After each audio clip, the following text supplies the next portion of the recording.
Hey everyone, so for our group project we decided to bake this cake. It is a sponge cake with a filling inside of it. It is called the Bizcocho Dominicano cake. Probably didn't say that right. I have heard great things about this recipe and I'm really excited to make it. So here are all the ingredients. So this recipe calls for flour, your baking powder, unsalted butter, sugar, eggs, lime peel, vanilla extract, and orange juice. And for this recipe I just bought some pineapple preserves from the store. And then for this cake, it calls for a meringue frosting, so we're going to be using egg whites, powdered sugar, cornstarch, cream of tartar, sugar, water, and the vanilla extract as well. Oh, there's my thumb.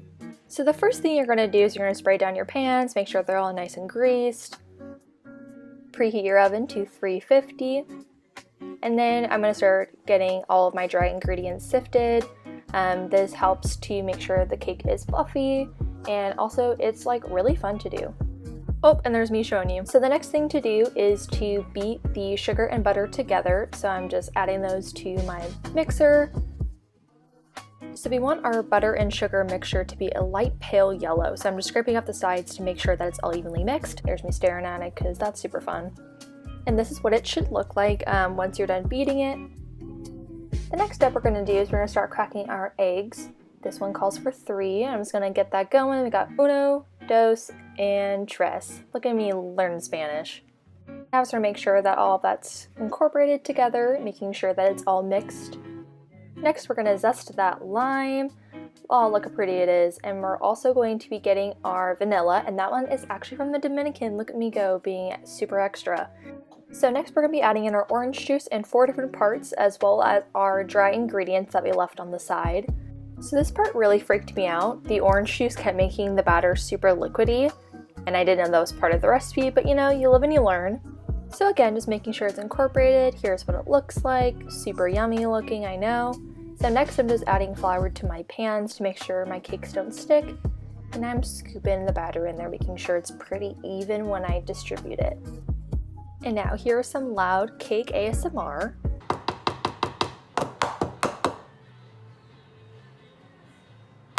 Hope y'all enjoyed that, and here's my cute little pans, and they're going to be going in the oven for about 30 minutes. These guys just got out of the oven. They look so pretty. I'm just going to make sure that they are cooked all the way through. And now it's time to add our filling. I'm just going to spread that in the middle. I didn't film it because it's really hard to hold a phone and spread it.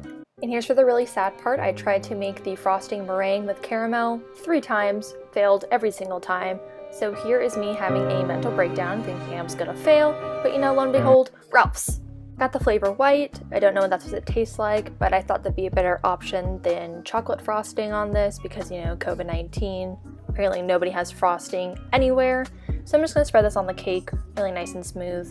I'm just reflecting on if this was worth it to make because it has been a pain in the butt. Look how pretty she is. She's all frosted. So we're going to try this cake. So I had everybody try a piece of this cake for my family. I had them all rated out of 10 on taste.